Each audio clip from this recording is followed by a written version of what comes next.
We've just arrived in El Nido, and we're hungry. First stop, Verde El Nido, who also has a location in Puerto Princesa. Why, thank you. Of course, madam. This place is very swanky. It's beautifully decorated. It's lit with designer fixtures, and the price for such a place isn't actually too bad. I'm very impressed. What I've done with this here is I've combined 2 hydrogen with 1 oxygen.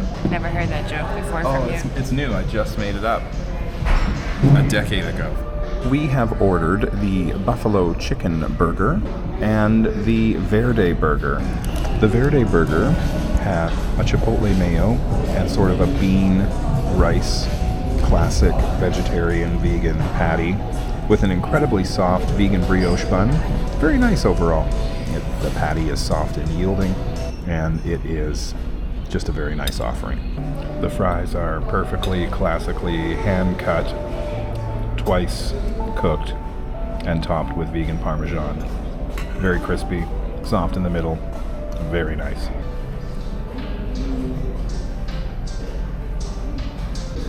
As far as the buffalo chicken burger goes, there's something in there that's kind of sweet and tastes almost like pancakes against sort of a tofu buffalo chicken kind of vibe. It actually feels like when people accidentally make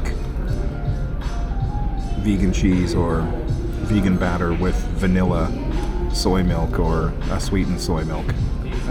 Something in there just a little strange. The pudding part is sort of like a caramel muffin. The ice cream tastes homemade and vanilla-y, and it's coated in some beautiful pistachio crumble.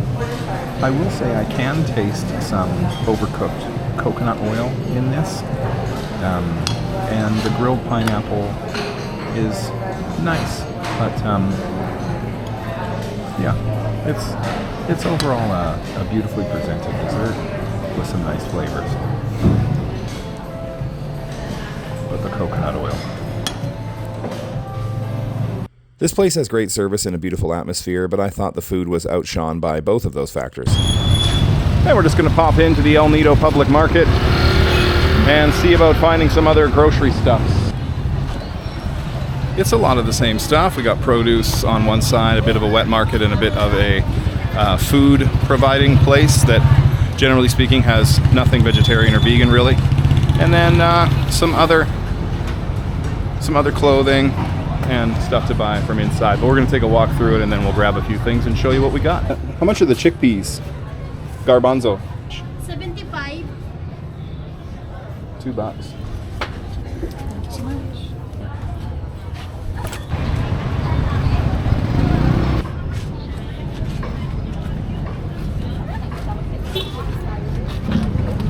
Yes, sir.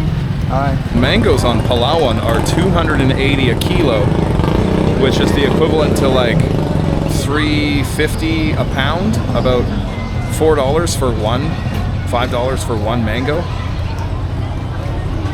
Wow. So that was the market, and this is the area immediately around the market. There are some decent foods, if we mostly buy it ourselves. And there are some good little vegan cafes that are sort of the same price as home, but obviously it's a specialty here, so you're going to pay specialty prices. Anyway, it's going to be time to go home, get changed, and visit one of those places right now. We've come to Taste Cafe. It's right on the main strip of El Nido, heading down toward the beach. Lots of beautiful art here, a nice upstairs seating area as well as seating outside. And we have ordered the smoked tofu ham sandwich, as well as the tapa silog. The sandwich is so excellent. It's a great big hearty portion, beautifully toasted bread on a grill press, a panini press. The tofu is nice and smoky and really gives that smoked meat ham vibe, and all the vegetables on it are really well balanced. The cheese sauce is delicious. It tastes like a nice, real cheesy, saucy ham sandwich. No complaints at all about that. Really, really nice. Absolutely delicious. Piping hot. Made with great care and a lot of attention to detail. Really, really enjoy this. When the sea log came out, I thought it might have looked a little small. And, I mean, that's okay. It is a little bit small. However, the seitan that it comes with is grilled beautifully, is tasting so delicious, seasoned so well, and the scramble is the first one we've had in the Philippines that has black salt in it and actually tastes eggy. The rice is garlic fried. That tapa silog meat is delicious. And for dessert, the coconut ube waffles. I love it sweet, but this is actually sweet, but just sweet enough. Not cloyingly sweet, still tastes the beautiful tuber-esque taste of ube. It comes with sweetened ube paste that acts as like a creme fraiche. Plus it's got some coconut condensed milk or coconut whipped cream, bananas, mangoes, and 2 fluffy waffles. Really, really nicely done. An excellent dish. Of course, Natalia likes it because there's a potato in it. So 3 restaurants owned by this U.S. Filipino couple. They have this one here, Taste Cafe. They also have Aubrey's as well as Plant to Harvest on Leo Beach in this area. So I'm looking forward to trying all of those. Excellent, really well thought out, carefully made, and features Filipino influences presented through a sort of spectrum of North American and European cooking. Really well done, and if the owner's watching, they're doing an awesome job for you while you're not here. I asked if the owner was in, thinking that the owner must be back there cooking because it was all so perfect. So I usually don't even do an outro on these videos. I just tell you what the bill is. I'll do that now, but hardcore recommend Taste Cafe.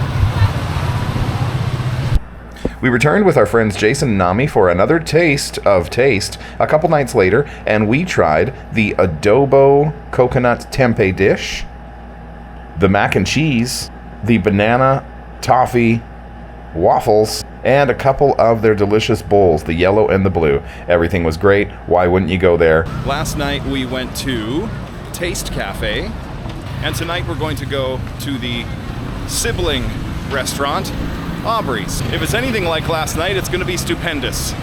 It's also a walk into the main part of the city, but just off a little that way more. Again, another beautifully designed space. The menu is huge here. It's slightly more expensive than Taste Cafe, but I think that's probably because it's right at the ocean and the rent here is not cheap. We ordered the pulled pork nachos and the barbecue chicken wrap. The wrap is very satisfying. It has an Asian lilt to the barbecue. But what is actually most notable about it is its balance. But all that balance being beautifully presented in a thin, soft, chewy naan. It's a little thicker than a tortilla, but thinner than your average naan, and really, really makes it hearty and really keeps all of the items together nicely inside that wrap. It's got lettuce, carrots, and sort of standard vegetables. The battered fried tofu is very nicely marinated, and the extra hit of barbecue sauce that it comes with is just lovely. The nachos were another great fusion offering from these restaurateurs, combining wonton chips as chips with tender soy pork, pico de gallo, pickled jalapeno, and 3 sauces including coconut sour cream, cheese, and barbecue sauce. This was a satisfying order. I've had other attempts at non-tortilla chips making up a nacho base, but none were as cohesive and successful as this dish was in fusing it all together and honoring the source inspiration for the dish. Can we please order the tiramisu? Thank you very much.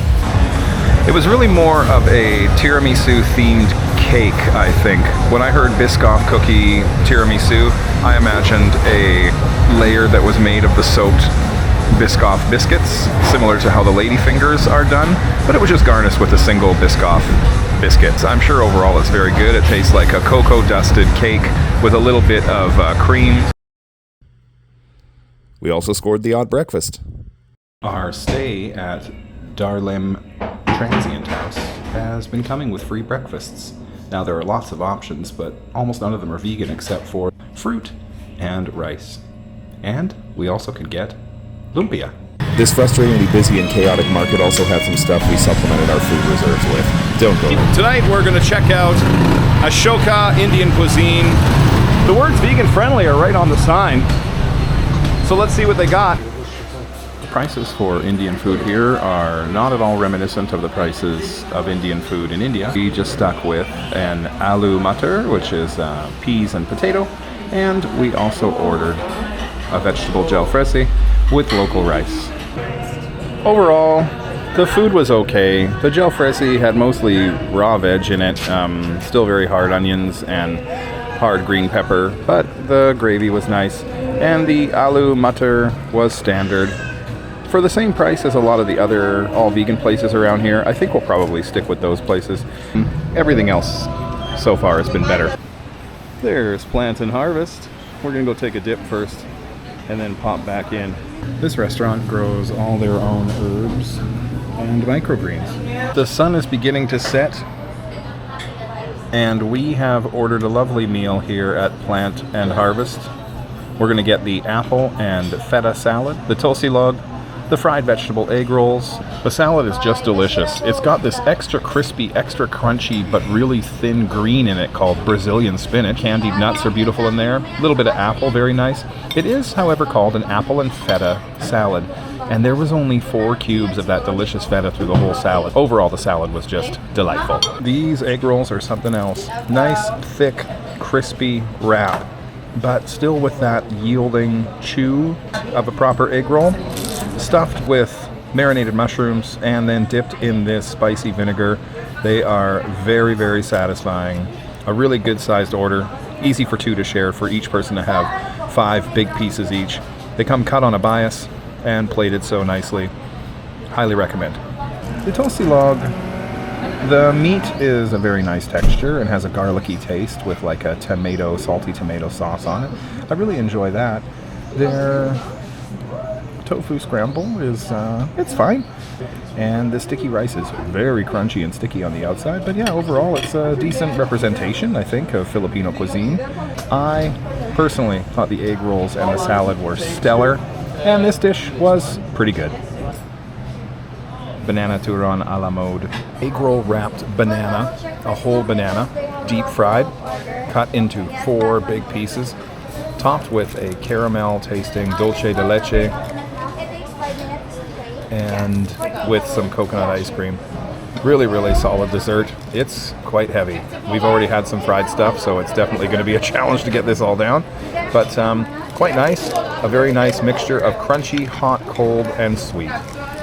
Well, damn, this ownership group has turned in another menu that seems to be so well thought out and executed. So we returned with our friends Nami and Jason. Wowed them with the egg rolls and the sagata. Banh mi was fire. Yes. Chorizo pasta was fire. Pepper squid was fire. And this maja blanca made Nami reminisce. This reminds me of my childhood. This does? Yeah, if you're rich, you can have the corn.